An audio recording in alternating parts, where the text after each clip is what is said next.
lot of Sicilian blood in me and very emotional. And so when Imagine was done, I could not think of a more perfect presentation. What a wonderful performance. Thank you. That's the perfect song. And you will see the words Imagine in my slides presentation too. And so thank you. You know, it's been a long time, but good things are worth waiting for. Madam President, the faculty of TU Berlin, my friends, the students, and everybody that I've had the pleasure of interacting with. First, I was here a lot in 2018, 2019, and with COVID, through Zoom, I've been able to talk to a lot of people. So it's been very nice to be back here live. So thank you very much for all of this. I'm so honored. I wanted to give a presentation today to kind of take a step back and look at the issues that we face and what we're trying to do here. There's a lot of people who want to make the world a better place. And we in chemistry, Jerry Garcia from the Grateful Dead had an interesting quote. He said, people go around saying you should be the best you can be. You've got to be the best you can be. But interestingly enough, what's really more important is find out what you are uniquely capable of doing that other people can't, and do that. And then find what it is that your gifts are, that if you don't do it, who's going to? And I think sometimes when we think about sustainability and the problems that the world faces, we forget we chemists do chemistry. And we need to realize that the world needs chemistry. And that if we can do chemistry better, we can address these issues. But how many approaches are there? There's responsible care that industry uses. There's the European program, Clean and Sustainable Chemistry. There's circular economy. There's resilience. There's thinking in systems and systems thinkings and limits to growth and the UN SDGs and biomimicry and ecology of commerce and cradle to cradle and yes, green chemistry. There's so many approaches. Which one is the one we should do? I think the mistake that we make oftentimes is someone says, oh, this is the correct approach, and oh, no, this is the correct approach, and this one's bad, and this one's good. And it makes me very sad, because all of these approaches are important. All of these approaches are useful. And the last thing we need to do is fight. If someone wakes up in the morning and they find one of these books speaks to them, and they want to do what that book says, then we should help each other and find how do we all fit together so that we can collaborate and the world will be as one. And so what we need to do is have a framework for all the stuff, all the materials, all the things that make civilization what it is. What do we do as humans? We take natural resources, and through the process of extraction, we make molecules and ingredients. Then we take these molecules and ingredients, and through the process of synthesis, we make materials and components. Then we take these materials and components and we manufacture products. If we do a really good job at this, we can keep those products in use and reuse for as long as possible. But inevitably, we're going to have to turn those products back to materials and components through mechanical recycling. And that I call assemble and disassemble system. Then the materials and components, through molecular reprocessing, what I call materials metabolism, goes back to the molecules and ingredients. And then, of course, we want the molecules and ingredients to return through degradation back to our natural resources through regeneration. And if we do a really good job, we can maintain stable ecosystems. This isn't a circle. I call this the Sustainability Pendulum. And what we have is going in this direction is the human-built world, and going in this direction is the natural world. And what we need to try as hard as we can to look at that intersection on the bottom and to minimize. It is impossible to make it zero. So we got to acknowledge our existence as humans on the earth has impact. Zero is not attainable. So we want to minimize that impact as much as possible. And I would argue that that intersection is a quantifiable measurement of sustainability. And if we recognize that this pendulum has to be a dynamic equilibrium going backwards and forwards, and we see how our chemistry fits, the important thing is to remember that we humans are not apart from nature. We are part of nature. And what we're doing, nature has been doing for 3.8 billion years of natural evolution. Products. In nature, product makes very durable products. An ant colony like this lasts for over 100 years. It is a permanent structure that you can see from satellites, all right?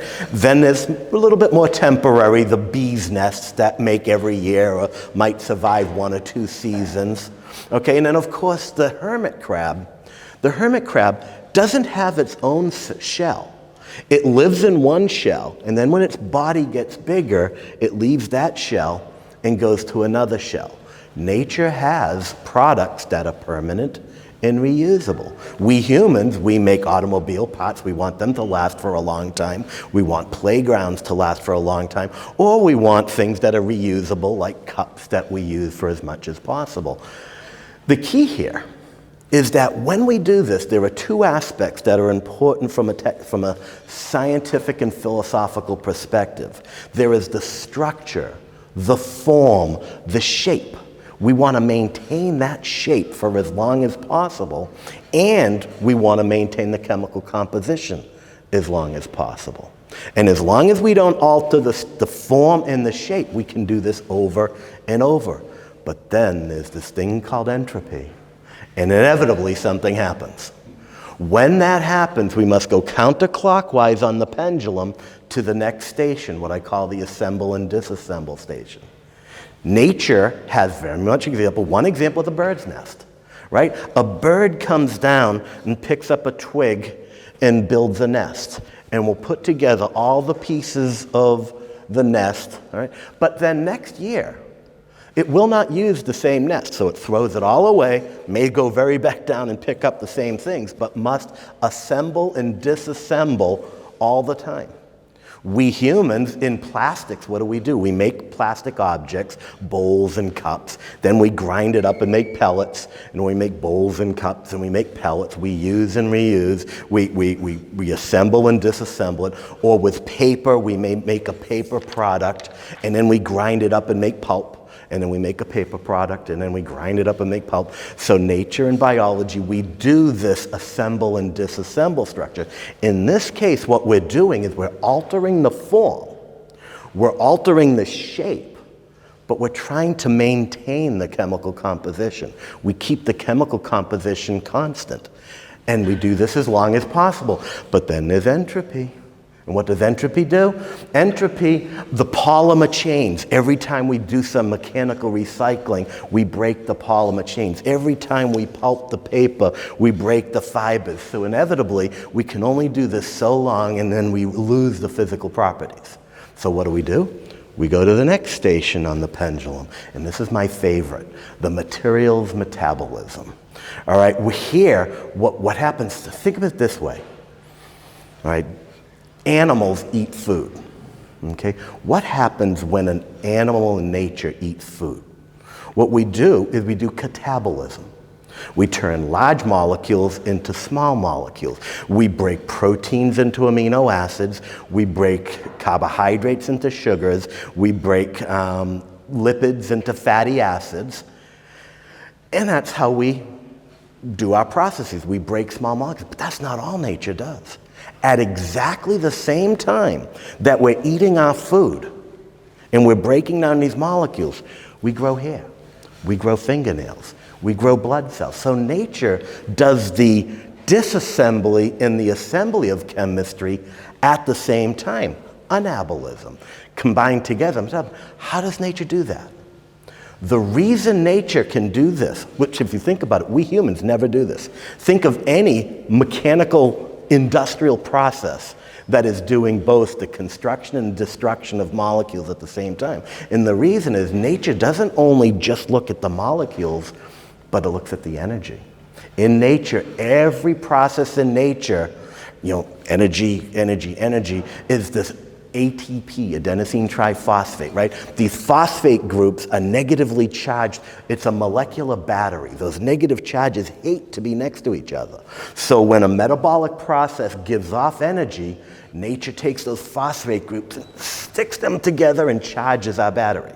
When a process requires energy, nature takes those phosphate groups and breaks them off to give us energy. So nature has created these dynamic systems that are in dynamic equilibrium so that not only the molecularity, the atoms are shared and moved, but the energy is moved. And in this case, why it's possible is because there are no constraints. Both the shape and form and the chemistry gets to be changed. And so this is the part that most excites me, is this part here. But now we're at the top, the apex of the pendulum. Let's go down the other side. Molecules and ingredients, regeneration. Very familiar. A beaver will cut down a tree, or a bee will pollinate. This is a regenerative process. We humans, we have processes like, logging or mining or oil drilling. This is not quite regenerative yet. We've got a long way to go to stop being like nature. So nature has a lot to teach us here. And then finally, the stable ecosystems. Close your eyes, go to your happy place.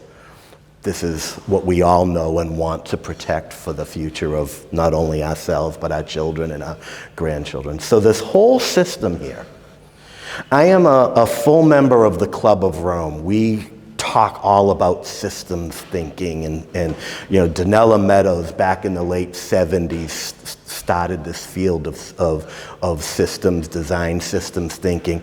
And I feel people need humility when they do something like this. No one is smart enough to get it perfect.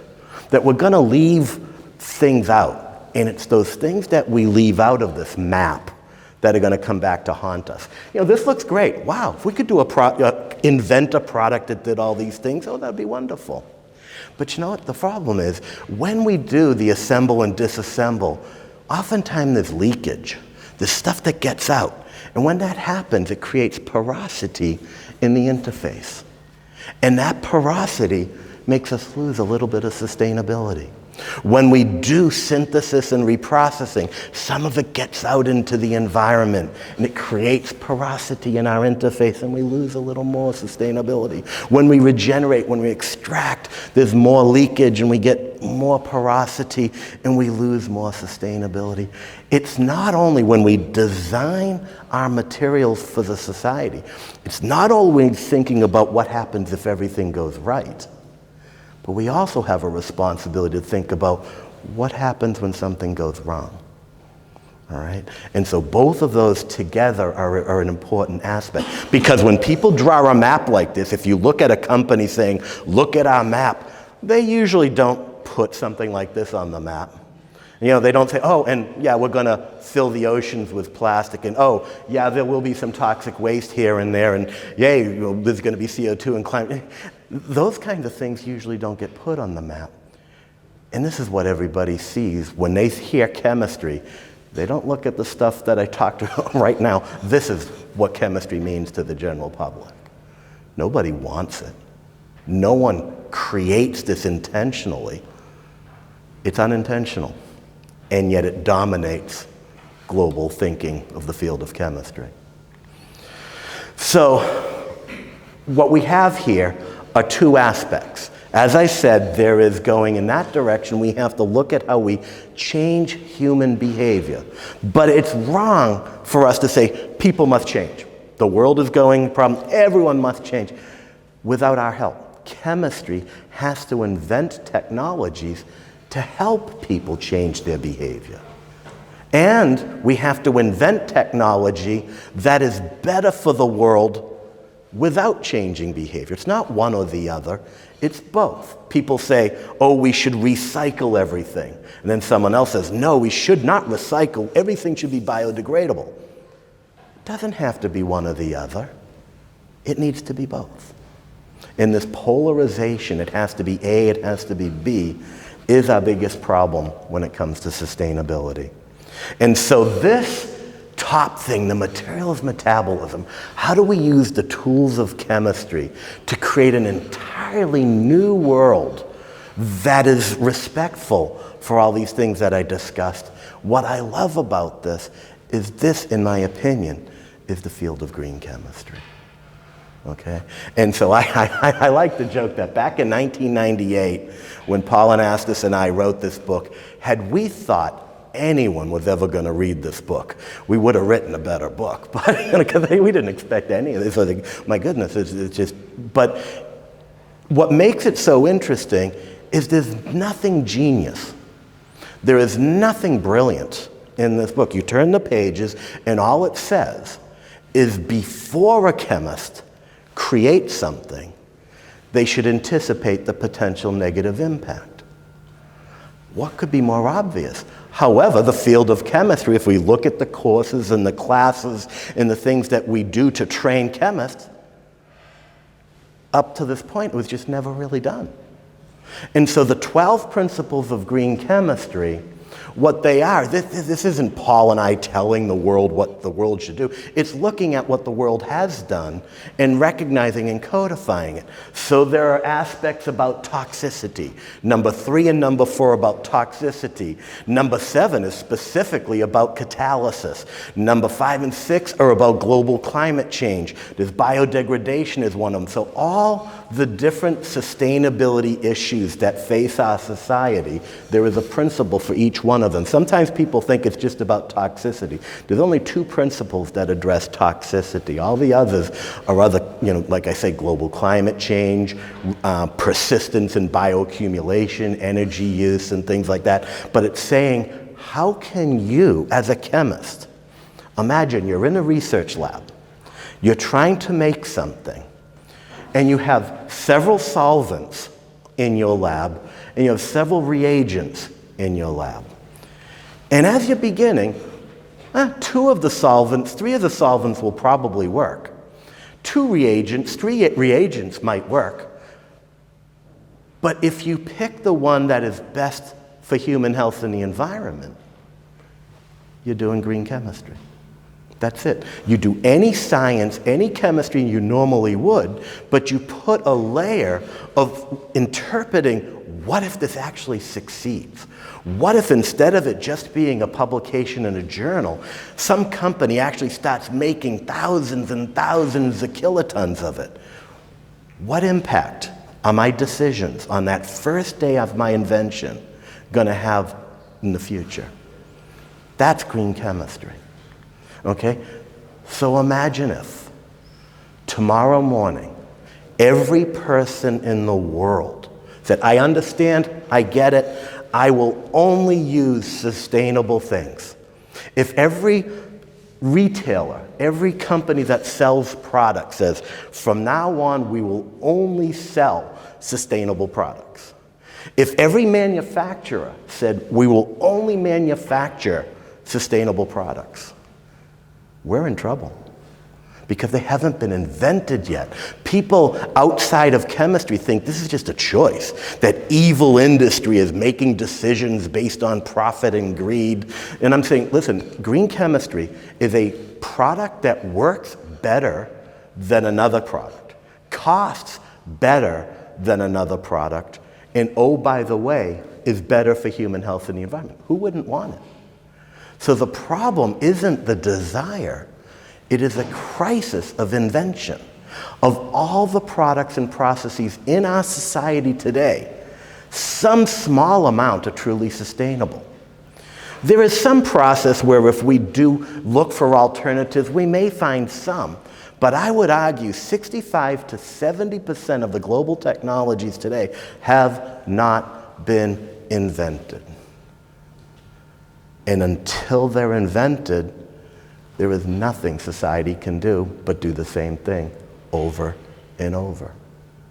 And if the people doing the inventing don't have the skills to anticipate that negative harm, we will just do it over and over. So the biggest barrier, in my opinion, is invention. We need to do better at transferring the brilliant chemistry we do in our labs to getting it to solve the problems in the real world. So for me, we talk about research innovation. We must do research innovation. We need to do education innovation. We must do education innovation. But oftentimes then we say tech transfer, as if that somehow magically happens. I would argue that of all the organizations in the world, there are a lot of organizations that do really good research innovation. Of all the organizations in the world, there are a lot of organizations that do education innovation. The missing link is that connection to the real world, tech transfer. And what we need is tech transfer innovation. And that's what's so amazing about right here. I have been to 72 countries at last count, meeting presidents and prime ministers and cutting ribbons and giving talks.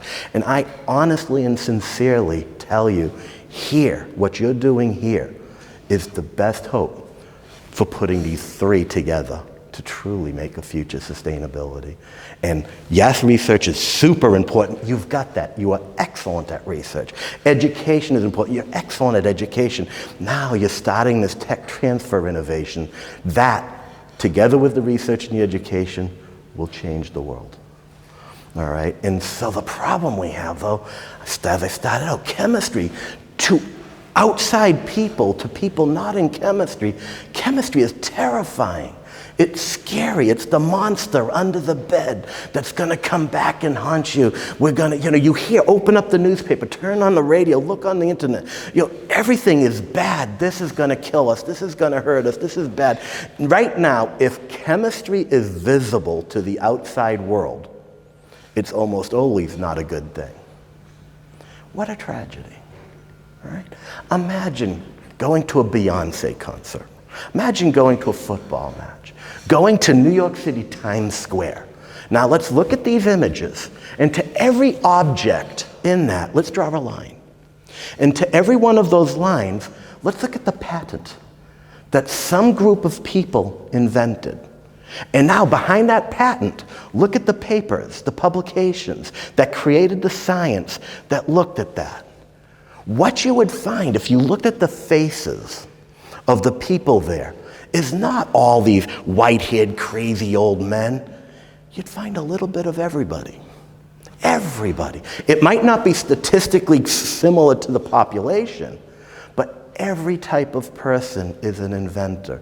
And that's what the world does not understand, is that the coach, your child's sports team, the coach might have invented an ingredient to your toothpaste. When you cross the street, some woman that passed you when you crossed the street might have invented the diabetes medicine that your father is taking. That when you go to church, the person sitting in front of you at church might have invented an adhesive in a running shoe. Or when you went quickly through the airport, that woman who passed you in the airport might have been part of creating a coating for the space shuttle. Scientists, chemists, inventors aren't crazy, obscure people. They're everywhere. And it's the world's best kept secret. And it's got to change. Right? And so what's happened over society, what's happened is, I tell this story. There's the land of molecules and the land of products. The land of products, go to any store, all the products that we buy, they're over on one side. And the land of molecules are over on the other side. And through plate tectonics and human evolution, whatever happened, these lands are far apart. They don't speak the same language. They're very, very different worlds. But throughout history, for the last 150 years, the land of products says, please chemistry, please science, give us products. Help us make new products. And the land of chemistry and molecules says, hey, try this one.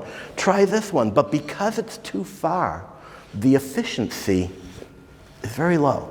And even if we made it to the other shore, we don't even speak the same language. Now, the tragedy, in my opinion, and what the opportunity of the chemical invention factory is let's blow away the mist, blow away the clouds. And what do we find? Little known, there are actually 3 islands between these 2 lands. And that's what helps us do innovation. So in the land of products, okay, you can think of infinite products, cosmetics, electronics, pharmaceuticals, all the products in the world. That's not a molecule, right? But the island next to the land of molecules is the island of materials properties. And a materials property is a quantifiable consequence of molecular mechanisms. So things like color, transparency, reflectivity, things like that. But man, that's still not a molecule. But it's kind of like a product. So next to that, the next island is the island of materials properties.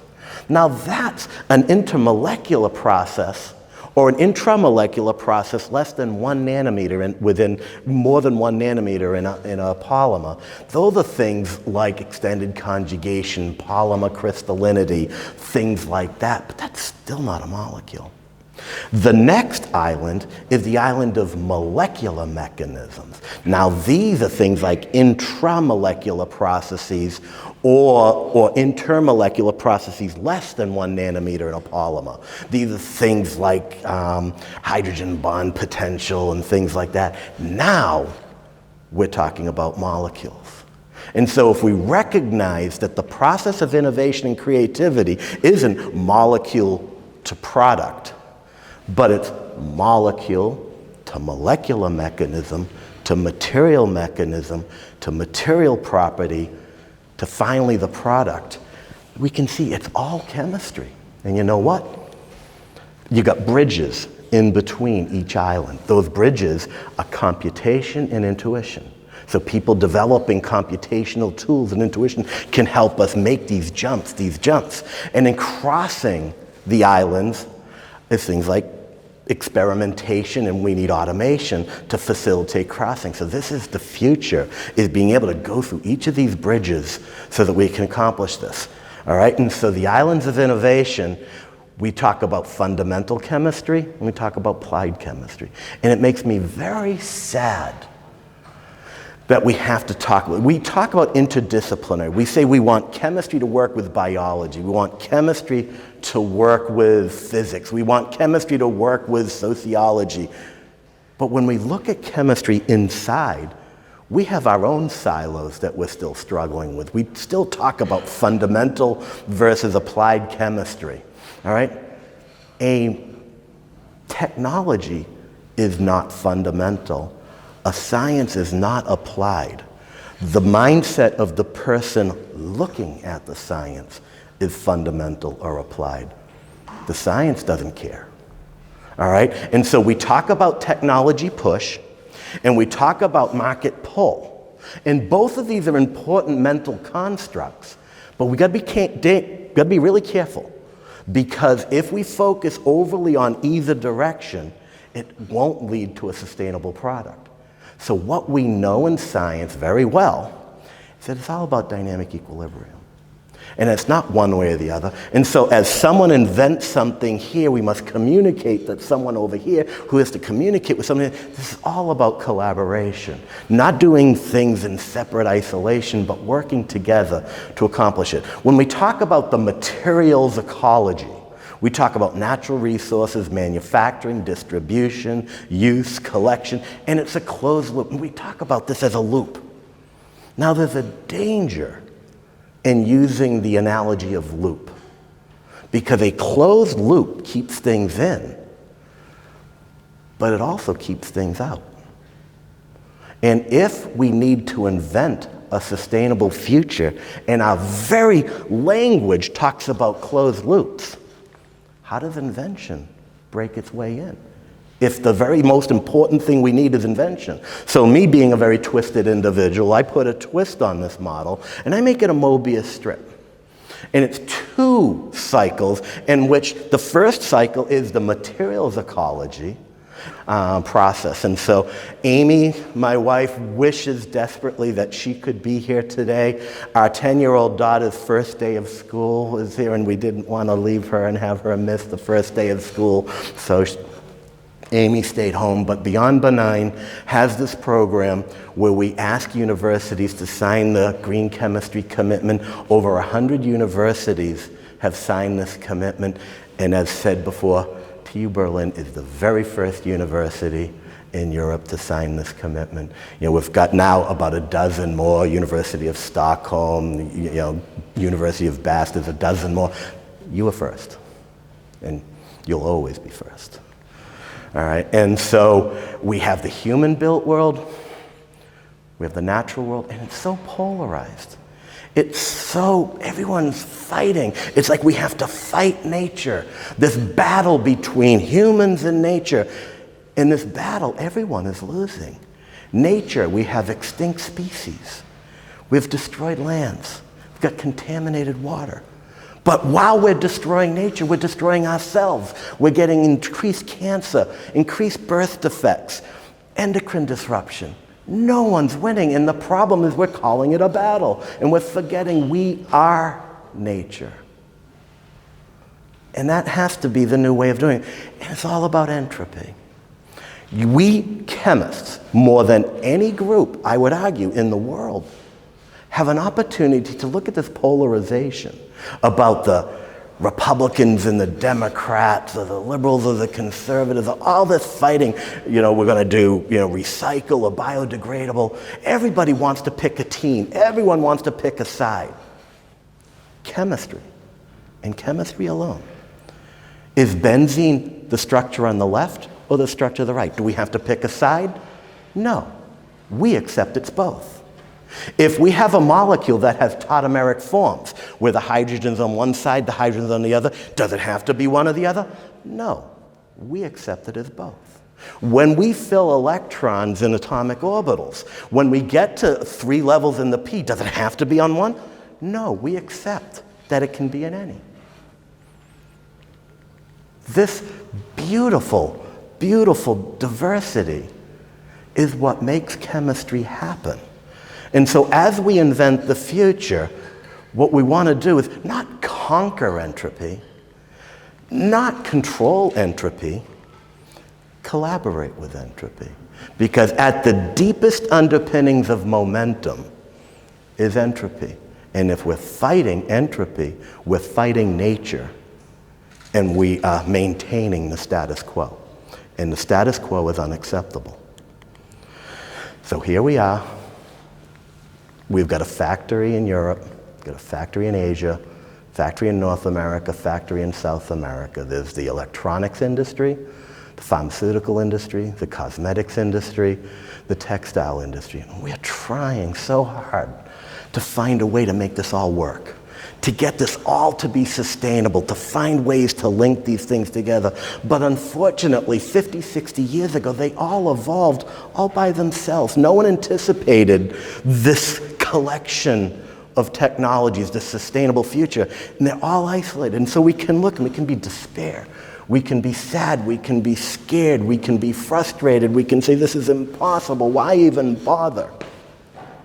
But that's not acceptable, because you know what? Look really close.